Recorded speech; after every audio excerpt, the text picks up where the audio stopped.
Боже, я боюсь нажимать. Я не буду, давайте вы.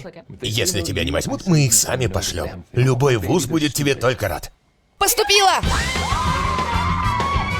Я так и знал! Поздравляю! Когда я стал отцом, я решил во всем поддерживать свою дочь. У вас недостаточно средств. А тут сказано, у нас $500 000. Джекпот! Не заметили? Вы просто на эту сумму застрахованы. Алекс думает, у нас есть деньги на ее обучение. Будем врать, как все родители, чтобы дети не поняли, что мы ни хрена не знаем. Дорогие мои, я расскажу вам, как заработать на 4 года учебы за 1 месяц. Подпольное казино. Но цифры-то сходятся. Давай считать. Тебе 40 лет, посадят на 20. Сколько будет, когда выйдешь? 90. Нет. Тогда 100. Милый. Дай бумажку, я в столбик посчитаю.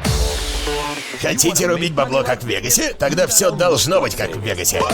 Тут у нас маникюр, массаж. А что дальше, вы не поверите. Неужели стриптиз? Что за пацан? Ему 11 лет.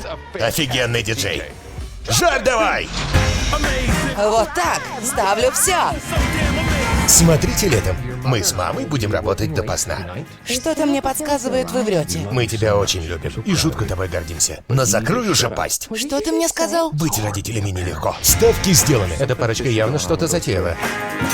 Ты ставишь на драку наших друзей? У нас же казино. А какое казино без драки? А Марта с Лорой молодцы. Они ходят на одни и те же курсы самозащиты.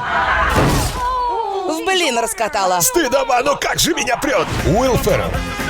Это что, женские очки? Нет, итальянские. Эми Поляк. Со мной не связывайся. Я не могу сказать дочери, что у нас нет денег. И вы встали на преступный путь. Народ, у нас проблема. Шулик придется наказать. Как Де Ниро в казино. Ты кого обмануть решил? И что вы мне, интересно, сделаете? Ой, как страшно. Я сам разберусь. Нет, я разберусь. Так, топор вам не игрушка. Твою ж мать! И дружкам передай, будут жульничать, с ними так же поступим. Дом. 30 июня.